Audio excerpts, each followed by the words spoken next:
Hi everyone, Dr. Vicky here, speaking to you from the Seeds of Transformation Healing Center. Today we're going to be doing the horoscopes for the sign of Capricorn, that's Capricorn Sun, Capricorn Moon, Capricorn Rising for the month of March 2025. Before we get started, I want to say hello to my new subscribers. Welcome to this channel and to a great group of like-minded souls. You're going to have a lot of fun here. To my tried and true who have been with me for years, walking this very circuitous path that we've been on together, I want you to know how much I love and appreciate your support over all these years. And to my new members of my channel, welcome, welcome. Thank you for your support. There is going to be more interesting things coming your way, including a live with me. By the time this comes out, I will have at least put one or two new videos up just for members. So if you'd like to join, you can certainly join. Um, and there's a thing below, I guess, for you to do that. I don't know how any of it works, but I say it. Okay. Before we get to the specific um, astrology for Capricorn and 1 second here. Okay. Before we get to the specific astrology of Capricorn, I want to talk about the vibrations of this month, March 2025. So let me pull out the cards here.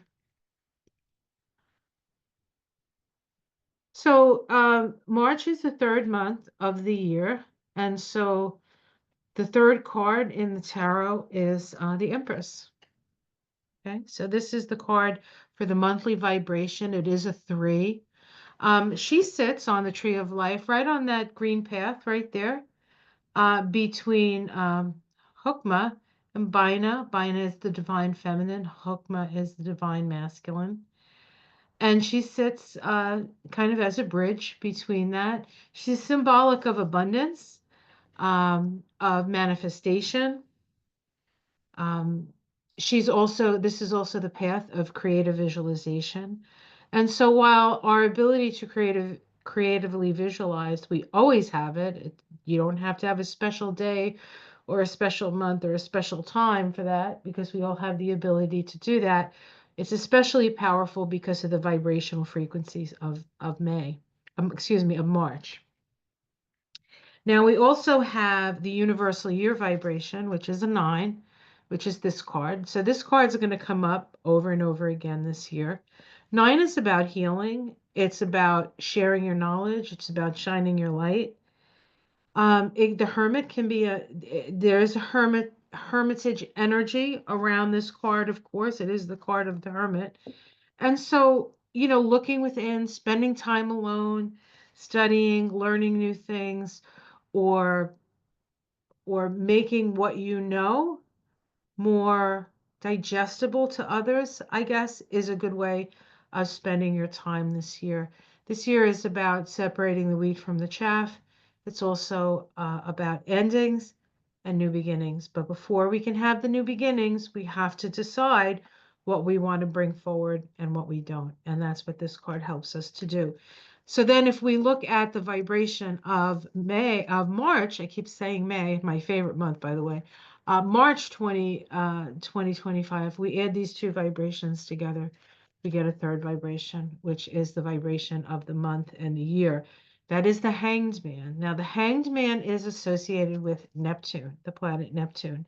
And Neptune, at the end of this month, actually dips its toe into Aries, moves out of Pisces for the first time in 14 years, and moves into Aries. Now, hasn't been in Aries for about 151 years, so it's going to be a whole different story when Neptune moves into Aries. But it is a significant time. And Aries is about the I am, and Neptune is the imagination. So imagining who you are.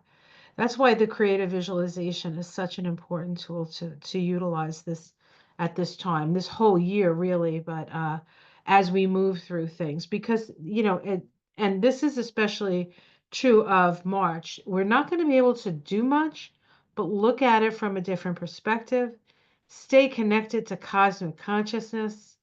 Make the changes that you can make, and everything else you have to let go of. Let go and let God. The changes that you make are the way you react and respond to situations. And then there are other changes that you can make to improve things. You're not completely like up a tree hanging upside down. You can do things. But it's the things that are outside of your purview that you need to trust that the universe is going to work things out. Okay, so that's an important lesson for March. Okay, so that's that. Now let's take a look at the astrology. Alrighty.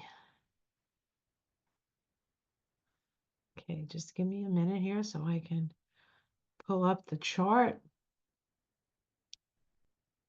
Let's see, where is, I believe, yes, here we go. Capricorn. Capricorn. Okay. Sorry, sorry about this. Okay, here we go. A little slow. I'll blame it on my computer. Why not? Okay, so we're looking at Capricorn. Capricorn, of course, is cardinal air. Cardinal signs start the seasons of the beginning when the sun moves into Capricorn. Here in the Northern Hemisphere, we have the winter season, the shortest day, the longest night. And then in the Southern Hemisphere, it's reversed. It's your longest day and your shortest night, and the beginning of summer. Excuse me.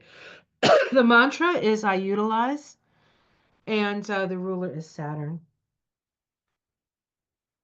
So no kidding with Capricorn, right?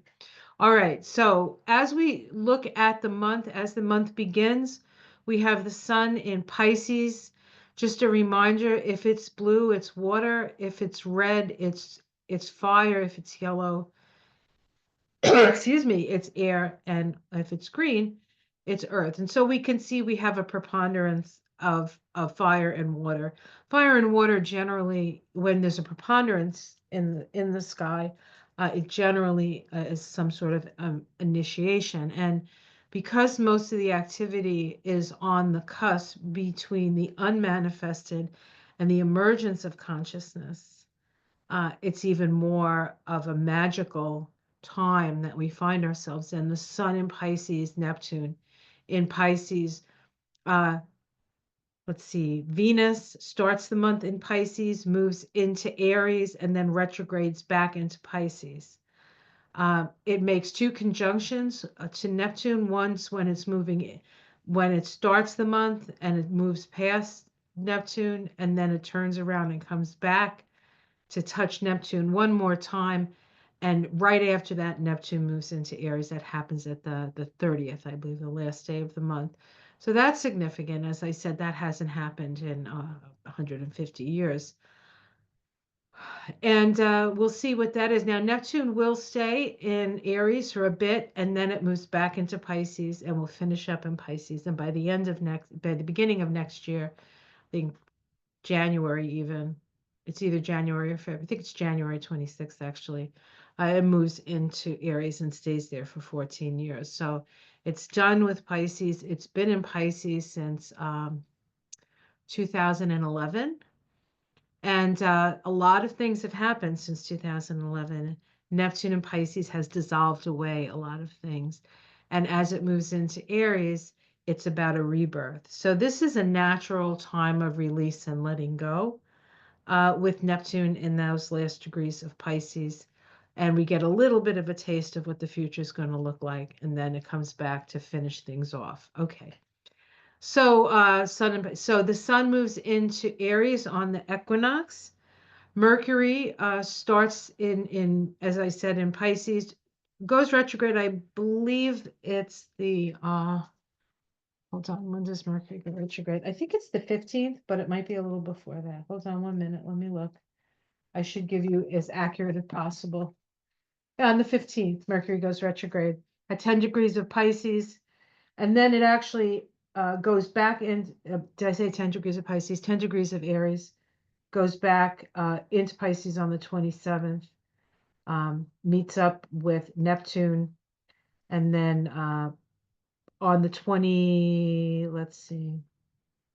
Okay, on the 30th, yeah, on the 30th, Neptune moves into Aries. The day before that, when Mercury moves into Pisces, we actually have a new moon solar eclipse. We are in eclipse season, by the way.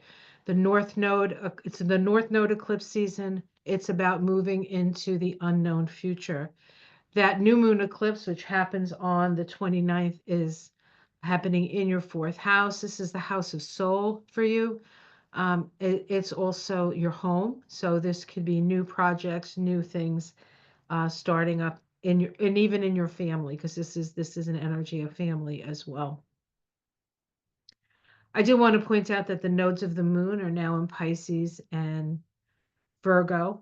Then the North Node will be moving through your third house. Your third house is the house, it's your it's your immediate environment, like outside your front door kind of thing. It's also your siblings, but it's the mind. It's the house of the mind. And so Capricorn is pretty pragmatic, practical generally. But as Neptune and as the North Node moves through that house of logical mind, the logical mind is going to be a little bit less logical, perhaps, and a little bit more mystical. So opening yourself up to other realms and helping to sort of train your mind to open yourself up to other realms is something that's going to happen as the North Node moves through that house. Saturn is still there. Saturn is there this month. Saturn actually does move into Aries as well this year, but then backs up and goes back into Pisces to put a bow on the Saturn and Pisces energy. Saturn is reality, and Pisces is the last sign of the zodiac. So through this Pisces, as Saturn moves through Pisces, a lot of the structures that we no longer need do dissolve away. So it seems to us like things are really unstable and there's nothing that you can count on anymore. This is not, not everything the baby does not get thrown out with the bathwater. Not everything goes away, but everything morphs and changes. And this is a time when we don't really have a whole lot of control, which is really bad news for Capricorn because you guys like to control stuff. I know I have my Saturn in Capricorn. I know all about wanting to make sure everything is just so in the right place and in the right way and aligned in the right way, right? But we have to we have to understand through this period that spirit has a bigger view. Even though we're used to being the boss of ourselves, spirit has a bigger view and we have to allow it to manifest. It's going to manifest one way or the other, whether we allow it or not. The question is, if we resist the changes, that resistance if we resist the change, that resistance can end up hurting us. But if we focus our intention while the changes are happening, it's a way of utilizing the free form energy that's out there to focus on your intention. And if Capricorn can't do anything, it can focus on what it wants to see. And it's usually what it wants to see and then it does it. But in this case, it's see what you want to see and allow the universe to fill in the gaps for you. So intention and attention is extremely important all year, but especially with all this energy between Pisces and Aries. Pisces is the energy of anything is possible. And Aries is the emergence of consciousness. So we want to make sure that we're focused on the right things as we move through 2025. This should actually say March. I apologize for that. I thought I fixed that, but I did not. Mars is still in Cancer, been there for a while since January 8th. At that time, it retrograded back into Cancer. Last month, okay, hold on a second. No, that's not what I want. Okay.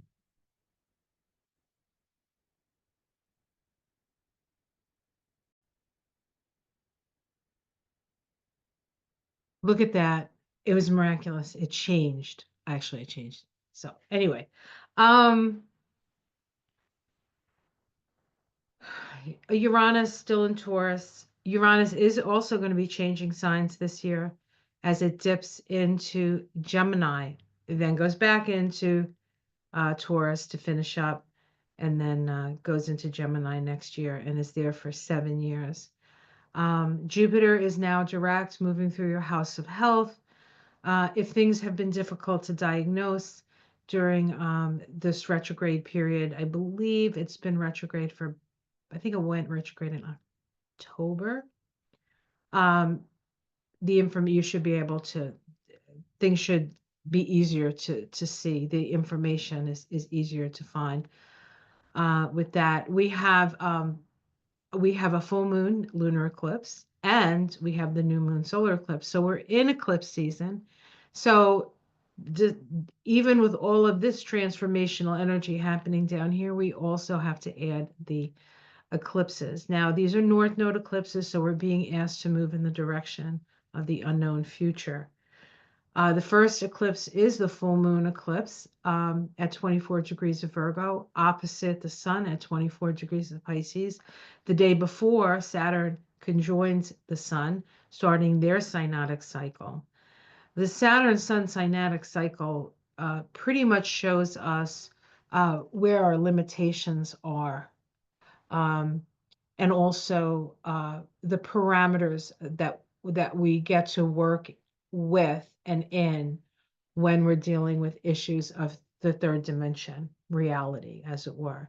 It's not the spiritual side of us, it's more of the practical, pragmatic side of us. And so we have that conjunction. That means that on the full moon, Saturn is conjoining the sun, if not exactly, almost exactly. And so this is a bit of a reality check for us. And it's in your house of mind, lower mind and higher mind. And so some ideas may come, maybe illuminated, perhaps things that you thought were true. The full moon in the ninth house end up not being true. And so there's an illumination and an awakening with that. All right, Pluto is in your second house. It's going to be there for 19 years. You no longer have to worry about it moving back into Capricorn. It's done. It's done in Capricorn after 16 long years. Mars, did I say more? Mars is going direct in Cancer. It's in Cancer all month. It's sort of been sitting around between your eighth and your seventh house during this retrograde period. Now it's moving direct. It's going to go back over those areas. And so whatever was brought up in your relationships, whether it be the theory of relationship or the actual rubber meets the road, sharing your body and sharing your resources with another person, that should start to ease up. And you will see the reason for all the kerfuffle around those issues that you've had of late. Uh, it's an opportunity to really kind of come to terms with our desires, honestly, with Mars retrograde. All right, let's see. Is there anything? Is there anything else? I might have said this. I can't remember. Mercury starts the month in Pisces, moves into Aries rather quickly, conjoins Neptune. Neptune's at that last degree. Conjoins Neptune, then moves into Aries. And then on the 15th, it turns around and goes back. And by the 27th, it's back in Pisces, right? The 27th, and conjoining Neptune again. Neptune is just about ready. Next 2 days later, Neptune moves into Aries. So there's sort of a Mercury Neptune coming together at the beginning of the month, coming together at the end of the month, and then Neptune toodles off into Aries. Neptune is source, and Mercury is how we communicate. And so this is a time of communicating with source energy, which of course, as I said, is this energy, right? So it's in the stars, guys. It's in the stars. All right, I think that's it. Hopefully I covered everything. I did have somebody come in the middle of that. So I think we'll use the good tarot for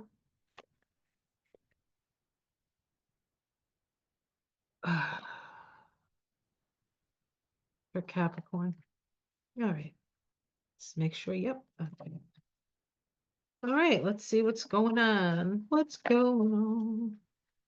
So advice for Capricorn for the month of, excuse me, ah, the month of March. Then when you itch your nose, it's true. My mother used to say something when you itched your nose. Or maybe it's she's lying. No, I don't think that was it. I would have never lied. I would have never got away with it. I don't have that kind of face. If I'm lying, you know it. Great on my face. Everything's gonna be okay. Like that. So if you ever want to really know, just watch my face. All right. Oops. I feel like I'm having a conversation with a friend over a cup of tea. Oh, actually, what do I have here? Oh, not tea, coffee. It's okay. And my squatch. Bought that for my husband. He loves Sasquatch. Ah. I say to him, what happens if they find Sasquatch? First of all, I hope they never find Sasquatch because the poor things, will experiment on them and do terrible things. So we don't want that. But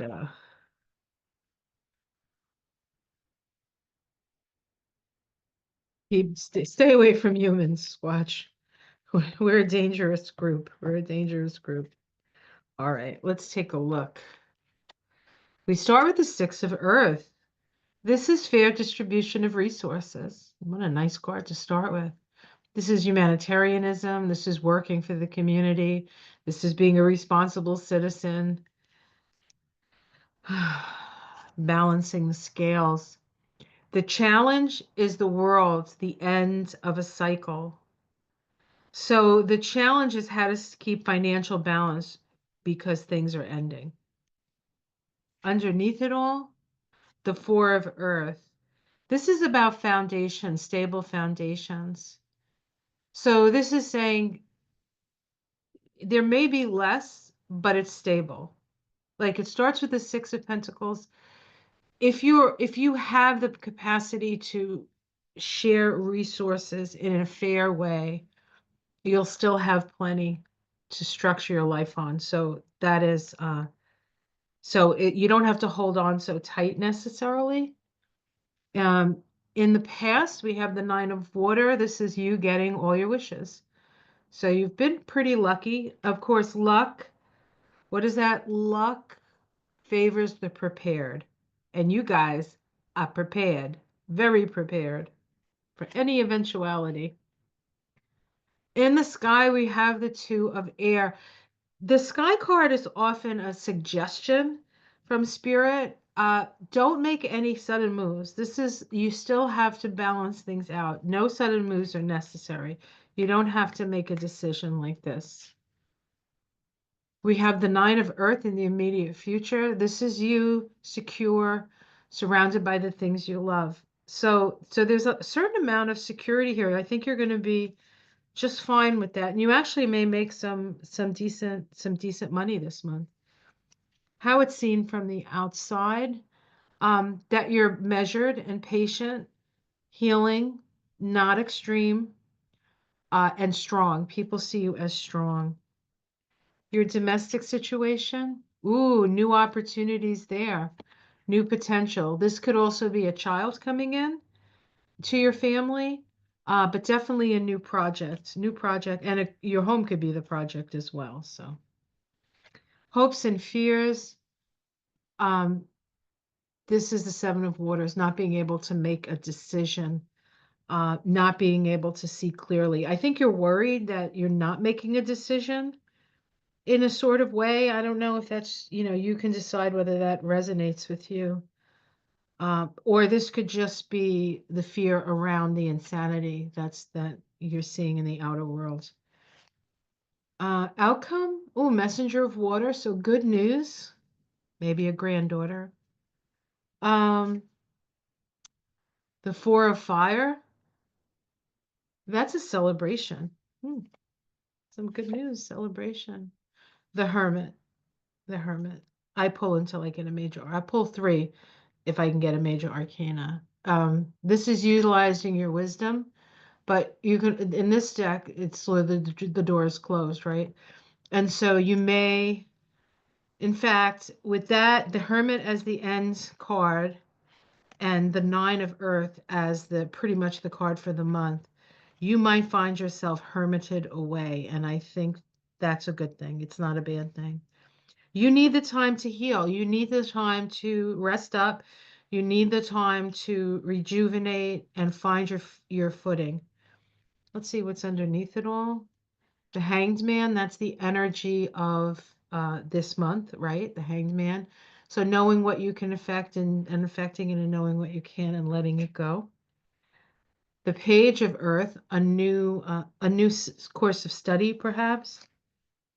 And the Eight of Water, maybe a new course of study because the things that you've put your energy into before are no longer satisfying.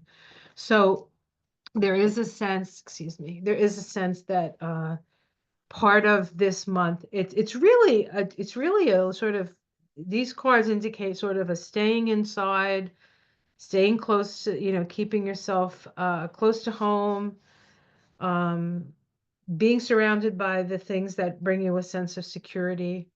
But no, do not make any decisions yet. That's what the Two of Air is suggesting. Um, just just stand strong. Stand strong. Take the time you need and explore. There may be something that you're really good at. Maybe you want to do some research on that, or there may be some new things that you want to start to bring into your awareness and into your knowledge base.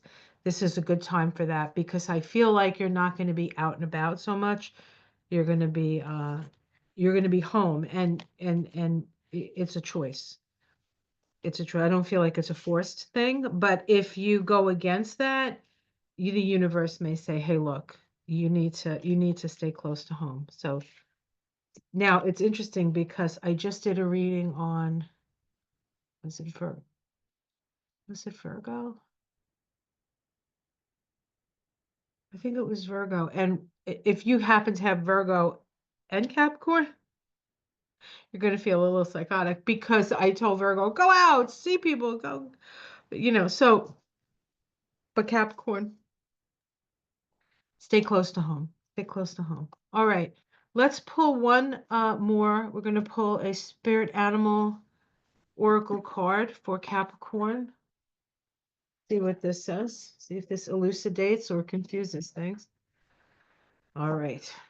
This is the deck that Jibs and Ona um, do every Sunday. Time out with Jibs. I wait every Sunday to see what animal spirit I have to align with. All right.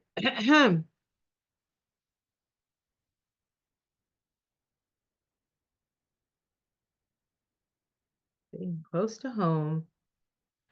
Okay. The bat spirit. Oh, the hanged man. Look at this. A rebirth is assured. A rebirth is assured.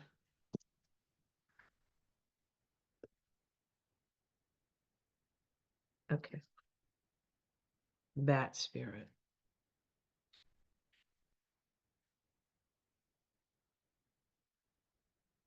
After something has run its course and died or been released, finished, surrendered, completed, or ended, there is a promise of a new beginning.